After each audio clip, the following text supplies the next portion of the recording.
Sir जब हम international level खेल के जाते हैं ना, हमारे लेफ्ट साइड पे इंडिया का फ्लैग होता है।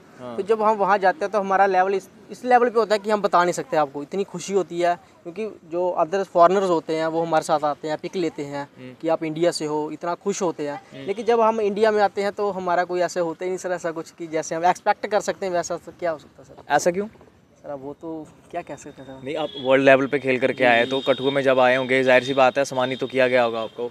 सर सम्मानित तो हमारे जिम के मेंबर्स करते हैं, जैसे मतलब लोकल हो गए हमारे हमारे जैसे कठुआ के हमारे कुछ भाई हैं जो मेरे स्पॉन्सर्स हैं, उन्होंने वेलकम किया हमारा। तो जो और मेरे हमारे नेबर्स वगैरह वो वेलकम करने आए। अथॉरिटी एडमिनिस्ट्रेशन की तरफ से कोई किसी तरह सर कुछ नहीं सर। जैसे ओपन कैटेगरी में आप खेल रहे हो, जी। क्यों आपके लिए वो चैलेंजिंग है? क्या उसमें ऐसा है कि मतलब आपके लिए चैलेंजिंग हो गया वो? उसमें ओपन ये रहता है कि मेरी जैसे मैं 90 कैटेगरी में खेल रहा हूँ, ठीक। तो उसमें 105 वाले भी खेलेंगे, 1020 वाले भी खेलेंगे। जिनका 105 वेट होगा, जी जी जी। तो 105 जिसका वेट है, अगर वो भी सेम वेट उठाएगा? नहीं, अलग अलग वेट उठाएंगे। अच्छा। हाँ जी, बस ये रहता है कि थोड़ा सा एज का रहता है, एज का मिल जाती है रिलैक्सेशन। अब अपना जितना बॉडी वेट कम होगा उतना अच्छा है।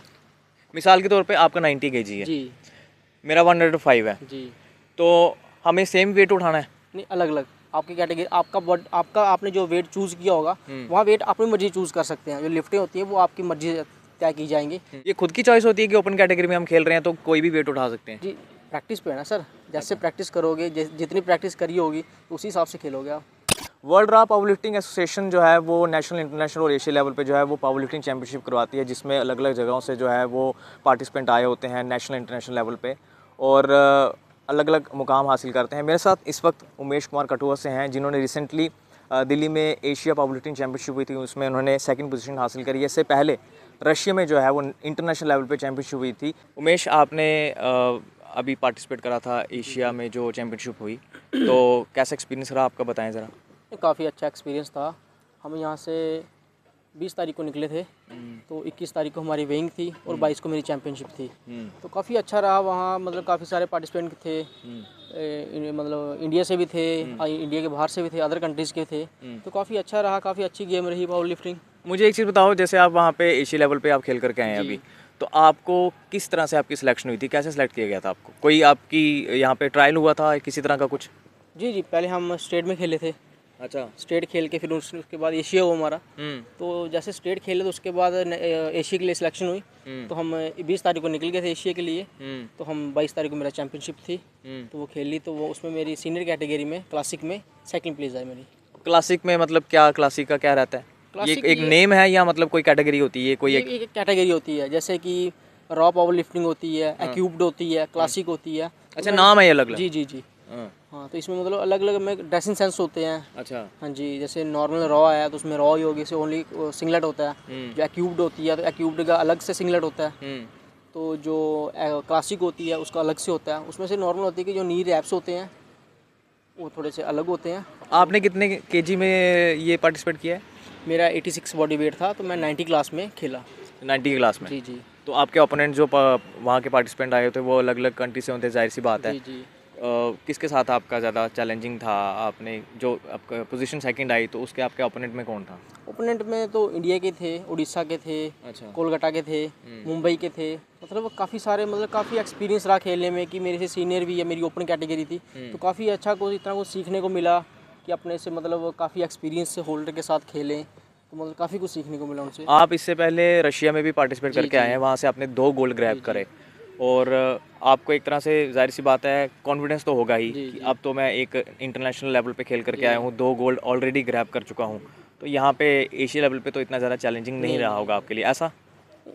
चलो चैलेंजिंग तो रहता ही है थोड़ा, लेकिन जो होते हैं कि स्टार्टअप में जो नर्वस रहती है, मतलब नर्वस होता है, वो चीज़ ख़त्म हो चुकी है कि इतनी नर्वस नहीं है अपनी गेम के साथ।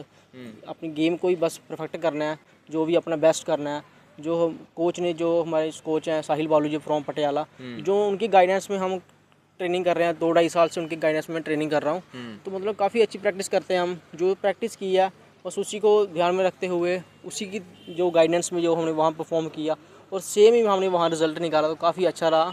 मतलब नर्वसनेस कोई नहीं थी? नहीं, मतलब ऐसा कुछ नहीं था कि कोई किसी तरह का डर हो स्टेज पे चढ़ना है, तो वो तो जाहिर सी बात है ख़त्म हो गया होगा? नहीं, प्लेटफॉर्म पे चढ़ना, खेलना, ये तो अब ऐसा हो गया कि बस प्रैक्टिस करो और स्टेज मिले और हम जम के खेलें। आपने कहा कि ओपन कैटेगरी की बात की आपने, ओपन कैटेगरी का हमारे दर्शकों को बता दो थोड़ा, क्योंकि ये कुछ ये वर्ड्स होते हैं कुछ, है ना, आपके कुछ इस तरह से यूज़ होते हैं वहाँ पे। तो ओपन कैटेगरी का क्या रहता है, उसमें किस तरह की होती है, क्या करना होता है उसमें? ओपन कैटेगरी और बाकी कैटेगरी मतलब क्या अंतर है इसमें? ओपन कैटेगरी जैसे बॉडी वेट होता है 90 के अबव जो भी होंगे ऊपर होंगे वो सारे ओपन कैटेगरी में डाले, मतलब अलग अलग कैटेगरी होती है, जैसे सीनियर होती है, जूनियर होती है, सब जूनियर होती है, ऐसे कैटेगरीज होती हैं। उससे आपको, जैसे ओपन कैटेगरी में आप खेल रहे हो, जी। क्यों आपके लिए वो चैलेंजिंग है? क्या उसमें ऐसा है कि मतलब आपके लिए चैलेंजिंग हो गया वो? उसमें ओपन ये रहता है कि मेरी जैसे मैं 90 कैटेगरी में खेल रहा हूँ, ठीक। तो उसमें 105 वाले भी खेलेंगे, 1020 वाले भी खेलेंगे। जिनका 105 वेट होगा, जी जी जी। तो 105 जिसका वेट है, अगर वो भी सेम वेट उठाएगा? नहीं, अलग अलग वेट उठाएंगे। अच्छा। हाँ जी, बस ये रहता है कि ये थोड़ा सा एज का रहता है, एज का मिल जाती है रिलैक्सेशन। अब अपना जितना बॉडी वेट कम होगा उतना अच्छा है। मिसाल के तौर पे आपका 90 kg है, जी मेरा 105 है, जी। तो हमें सेम वेट उठाना है? नहीं, अलग अलग आपकी कैटेगरी, आपका आपने जो वेट चूज़ किया होगा वहाँ वेट अपनी मर्जी चूज़ कर सकते हैं। जो लिफ्टें होती है वो आपकी मर्जी से तय की जाएंगी, लेकिन उसमें एंड में जो आपका टोटल बनेगा ना वो आपकी लास्ट लिफ्टें ही काउंट होंगी जो आपने हैवीएस्ट की होंगी। आपने 90, आपने कितना उठाया था? मेरा टोटल मेरा बना था 505। वैसे एक में कितना उठाया था आपने? एक में जैसे अलग अलग सिंगल में लिफ्ट होती हैं, जैसे स्टार्ट किया स्क्वाट्स का 162, लास्ट तक पहुँचे 185। जैसे बेंच में स्टार्ट किया 107 से, तो एंड ऑफ द गे 120। तो डेड लिफ्ट में स्टार्ट किया 172 और लास्ट लगाए 200। ये खुद की चॉइस होती है कि ओपन कैटेगरी में हम खेल रहे हैं तो कोई भी वेट उठा सकते हैं? जी, प्रैक्टिस पे है ना सर, जैसे प्रैक्टिस करोगे, जितनी प्रैक्टिस करी होगी तो उसी हिसाब से खेलोगे आप। मतलब मेरा ओपन कैटेगरी में खेल रहा हूँ अगर, जी, तो जी। मेरी चॉइस है कि मैंने कितना उठाना है। जी, जैसे आपने प्रैक्टिस करी होगी कि आपने एक अपना टोटल गोल किया, सेट किया कि मैंने इसको अचीव करना है, तो उस हिसाब से आप उसको लेके चलोगे। स्टार्ट जैसे आपने रख लिया, स्टार्टअप पहले नॉर्मल होता है लाइट वेट से हैवी जाना होता है। जी। तो अगर आप मान लीजिए आपकी जो कैपेसिटी है वो सिर्फ 150 की है उठाने की, सिंगल बेंच है ना, तो आप अगर कहो कि मुझे 160 उठाना है, तो वो ऐसा तो नहीं होता कि भाई आप नहीं उठाने दिया जाएगा आपको? नहीं, ऐसा कुछ नहीं है। आप जितना मर्जी बोलो वो लोड कर देंगे। अच्छा। बार बार लोड हो जाएगी, वो क्षमता आप में होनी चाहिए उठाने वाले आप होने चाहिए। जी जी जी, बिल्कुल। वो उठाया जाए ना उठाया जाए, ये फिर आप पर डिपेंड करता है। बिल्कुल बिल्कुल बिल्कुल। ये ओपन में रहता है ये? जी जी। तो फिर तो बड़ा चैलेंजिंग रहा होगा ये। बहुत चैलेंजिंग सर, क्या कहूँ कि वहाँ ये होता है कि बस खेलने जाओ तो अपना माइंड बिल्कुल फ्री रखो, टेंशन कोई नहीं हो, नर्वसनेस कोई ना हो, बस अपना जो परफॉर्म करने जा रहे हो उसकी तरफ पूरा ध्यान होना चाहिए बस। जिम कब से आप ये जिम में कब से जा रहे हो आप? जिम में जा रहा हूँ 2017 से। जी, तो उसके बाद 2017 में 18 से हमने कंपटीशन शुरू कर दिए थे, डिस्ट्रिक्ट लेवल, स्टेट लेवल, फिर आगे बढ़ते गए नेशनल, इंटरनेशनल, अब एशिया खेल के आए।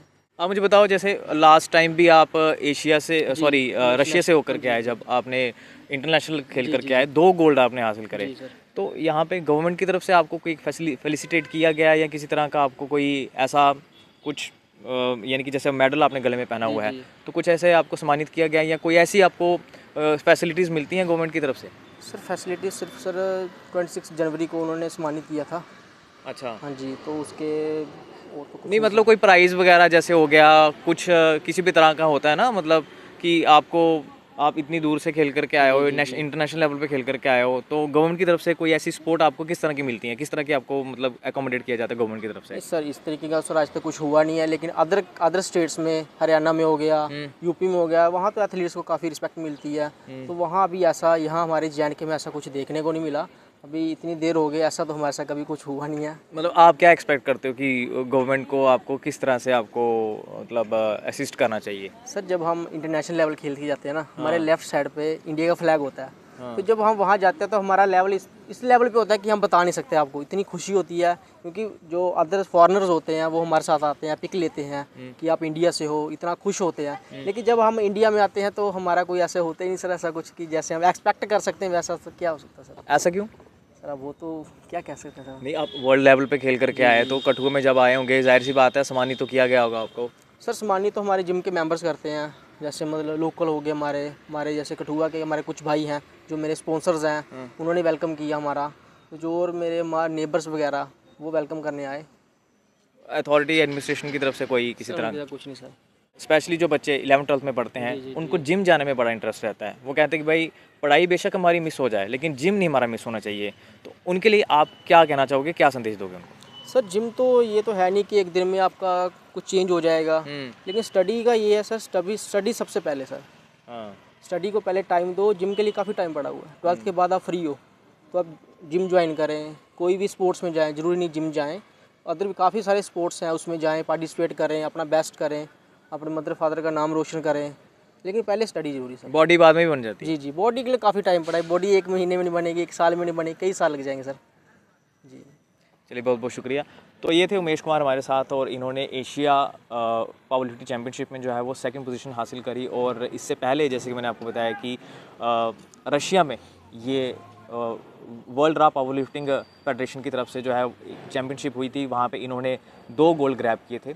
और इस तरह की जो जब अपॉर्चुनिटीज़ आपको मिलती हैं, इस तरह के जब आप मुकाम हासिल करते हैं, तो जाहिर सी बात है आपके पड़ोसियों के लिए, आपके घर वालों के लिए, और आपके जो साथी हैं, जो आपके आसपास रहने वाले, या फिर आपके जो वेल विशर हैं, उनके लिए एक प्राउड की मोमेंट बनती है।